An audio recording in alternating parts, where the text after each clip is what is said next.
تو میری بہنوں، اب ہم نے کیا کرنا ہے؟ ہم نے دعائیں تو بہت مانگ لی ہیں کہ اللہ تعالیٰ ہمیں رمضان تک پہنچا دے۔ تو اللہ کے جو نیک بندے ہوتے ہیں نا، وہ نیکی کرنے کے بعد کسی فخر اور غرور میں نہیں مبتلا ہوتے، بلکہ ڈرتے رہتے ہیں۔ جیسے اکابرین فرماتے ہیں نا، علماء فرماتے ہیں، ہمارے بزرگ فرماتے ہیں کہ ہمیں دین کا جو کام ہے وہ ڈرتے ڈرتے کرنا ہے اور کرتے کرتے مرنا ہے۔ یعنی ہماری زندگی کی جو آخری سانس ہو وہ بھی دعوت الدین کے لیے مخصوص ہو۔ دعوت الدین کا کام کرتے کرتے ہم اس دنیا سے چلے جائیں اور ڈرتے ڈرتے اس کام کو کرتے رہیں کہ اللہ تعالیٰ قبول ہو رہا ہے کہ نہیں ہو رہا ہے۔ یعنی اللہ کے جو نیک بندے ہوتے ہیں وہ اپنی نیکی پر کبھی غرور اور فخر اور تکبر نہیں کرتے، بلکہ ڈرتے رہتے ہیں کہ جو کچھ ہم نے کیا ہے وہ قبول بھی ہوگا کہ نہیں ہوگا۔ تو رمضان میں جب ہم داخل ہو رہے ہیں، اس سے پہلے جبکہ ہم اس کا ویلکم کر رہے ہیں، جبکہ ہم اس کا استقبال کر رہے ہیں، تو ہمیں چاہیے کہ ہم اس کی خوب خوب تیاری کر رہے ہیں۔ اور الحمدللہ اللہ تعالیٰ کا فضل و کرم، اس کا احسان کہ ہم پچھلے 2 مہینے سے 1.5 مہینے سے اس حلقے میں جڑے ہوئے ہیں جس کا نام ہے دل بدل دے۔ ہم اپنے دل پر محنت کر رہے ہیں، کیونکہ ماہ رجب کیا تھا؟ ماہ رجب تھا دانہ ڈالنے کا، بیج دانے ڈالنے کا مہینہ تھا، کھیتی لگانے کا مہینہ تھا۔ ماہ شعبان کیا ہے؟ یہ اس کھیتی کو پانی دینے کا مہینہ ہے۔ پانی کیا ہے؟ ذکر ہے۔ پانی کیا ہے؟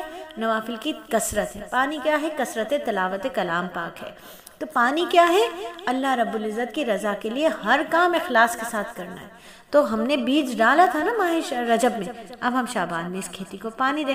جب ہم یہ کھیتی کو پانی دیں گے، خوب وافر مقدار میں کھاد اور پانی دیں گے، تو انشاءاللہ تعالی رمضان میں کھیتی کاٹنے کا وقت آئے گا۔ ماہ رجب کیا ہے؟ جیسے ہوا چلتی ہے۔ ماہ شعبان کیا ہے؟ جیسے بادلوں کی طرح ہے، بادل آ رہے ہیں۔ اور ماہ رمضان کیا ہے؟ بارش برستی ہے نا، بارش برسے گی۔ کہ جس نے ماہ رجب میں نہ تو کھیتی کی، نہ شعبان میں کھیتی کو پانی لگایا، تو ماہ رمضان میں کیسی کھیتی کاٹے گا؟ کیا ملے گا اسے؟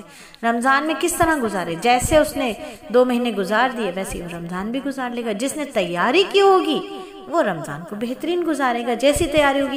تو کیا گھروں کو صاف کرنا تیاری نہیں تھا؟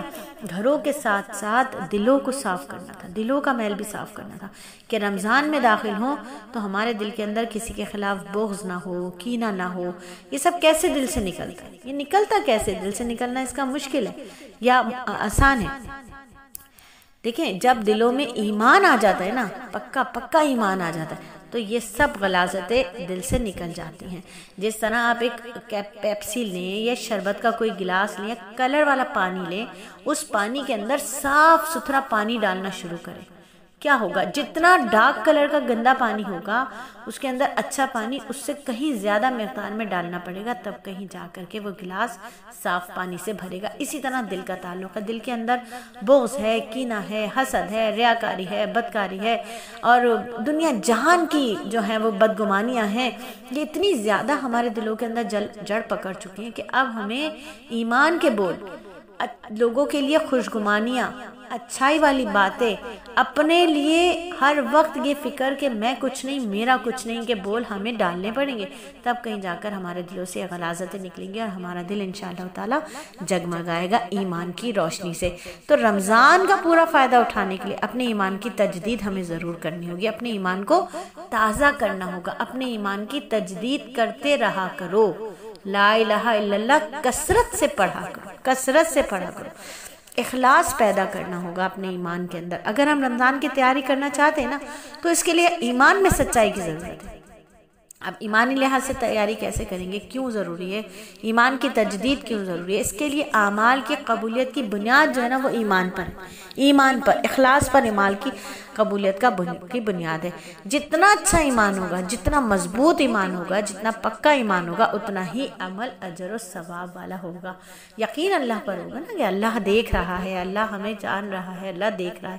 اللہ تعالیٰ کا خوف، اللہ تعالیٰ کی رضا ہر وقت ہمارے دلوں کے اندر ہوگی، تو اتنا ہی ہمارا اجر و ثواب بڑھے گا۔ کوئی بھی نیکی ایمان کے بغیر قبول ہی نہیں ہوتی۔ جس کے پاس ایمان نہیں ہے، وہ جتنا ہی دیاوان ہو، جتنا ہی سخی ہو، اس کی سخاوت بھی قبول نہیں ہے، اس کا اخلاق بھی قبول نہیں ہے۔ تو نیکی کی قبولیت کا مدار ایمان ہے۔ تو ایمان جتنا بہترین ہوگا، اتنی ہی اعمال میں قبولیت بھی بڑھ جائے گی۔ تو بہت سے لوگ کیا کرتے ہیں؟ وہ روزہ رکھتے ہیں، روٹین کا روزہ رکھتے ہیں، بھوکے پیاسے رہتے ہیں نا، منہ کا روزہ رکھتے ہیں۔ تو روزہ کیا منہ کا ہوتا ہے؟ خالی روح کا نہیں ہوتا؟ چلیں اس پر بھی بات کرتے ہیں۔